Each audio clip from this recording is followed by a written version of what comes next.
Now, it's all going to be based in Virginia, correct? Yeah.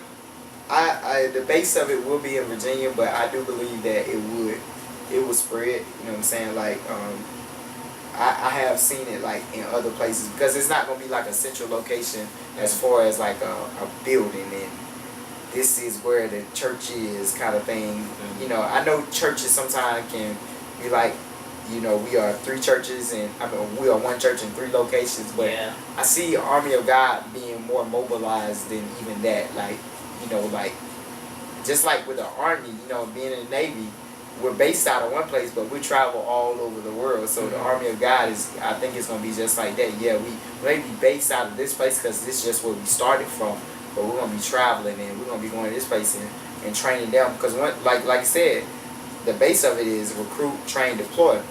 You may get established and you may deploy from Army of God all the way to Timbuktu and start something there. You know what I'm saying? Like, so that's why I see it spreading. You know, I see it spreading. Now, the biggest question, and one person actually said to me, with you being 25 and you just becoming a pastor, do you think that you're too young? Because people actually put age when it comes to callings and going in to be professionals.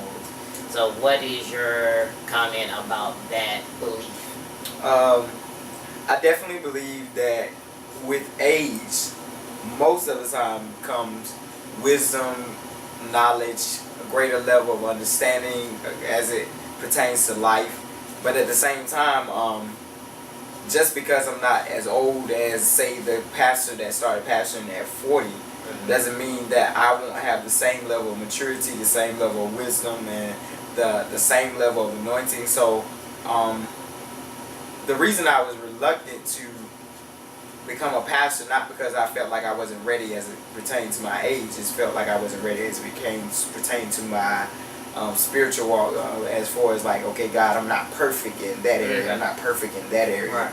But as it pertains to just my age and my wisdom and what I've learned, in that aspect, I believe I am ready, because you can't really measure the knowledge of a person based on their age, because you got some people that's 50 and 70 act like they're 10 and 11. Right. You got somebody that's 10 and 11 can hold a decent conversation and can make better choices than the person who's 50 and 60. So I don't think age should be the underlying factor of accepting a call, especially when it comes to God, because God, He knows how old you are when He picks you. You know what I'm saying? If you're 50 years old, He knows that you're a senior citizen. Now, if He still want to pick you, He's going to pick you. If you're 10, He already knows you're 10. So He's already directed the path to ensure that the growth that you need or whatever you need is going to be taken care of. So that's His responsibility. Yeah. I'm just the puppet. Yeah. Side note, thought process.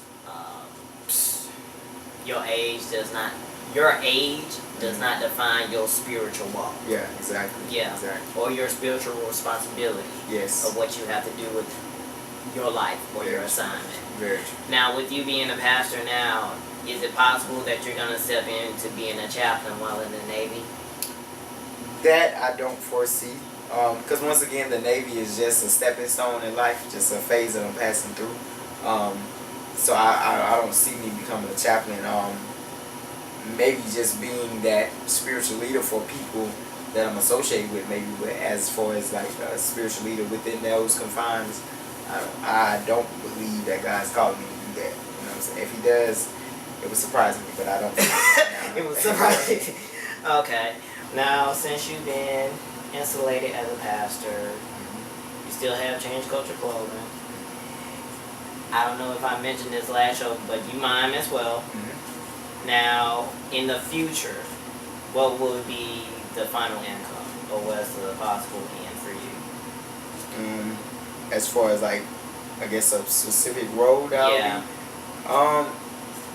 I think the pastoral call would take precedence over everything else in a sense of ministry.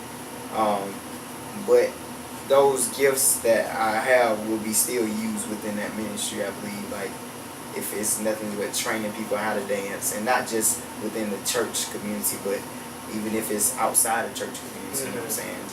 I think those gifts will still be active, because I don't think sometimes when we take on different titles, sometimes we forget gifts that God has given us. Like, Right. you know what I'm saying? Just because I'm a pastor, now, I don't mean I can't be on the praise team or dance team and dance with other people. You know what I'm saying?